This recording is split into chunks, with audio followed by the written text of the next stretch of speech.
একাকিত্বের সময়ে রবের সাথে সম্পর্কটা অনেক গভীর হয়। যখন এই দুনিয়ায় সব জায়গায় নিজের অনুভূতি প্রকাশ করা যায় না, তখন সৃষ্টিকর্তার কাছে অকপটে সব বলে ফেলা যায়। মনের কষ্ট, দুঃখ, খেদ, অবসাদ একটু বেশি হলে তার সামনে অশ্রু ফেলতে লজ্জা লাগে না, বরং তার সামনে স্বস্তি লাগে, শান্তি লাগে। আর সেই সময় তার বাণীগুলো মন খারাপের মেডিসিন হিসেবে কাজে লাগে। আপনার মন খারাপ, জিকির করুন। আপনার খুবই মন খারাপ, তাহলে কোরআন তেলাওয়াত করুন।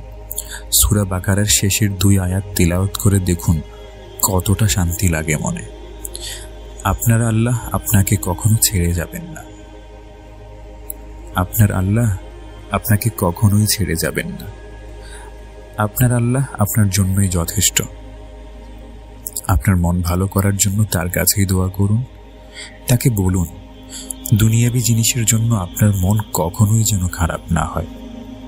একদিন দেখবেন আপনার সব দোয়া কবুল হয়ে গিয়েছে। সেদিন আপনিই হবেন পৃথিবীর সবচেয়ে সুখী মানুষ।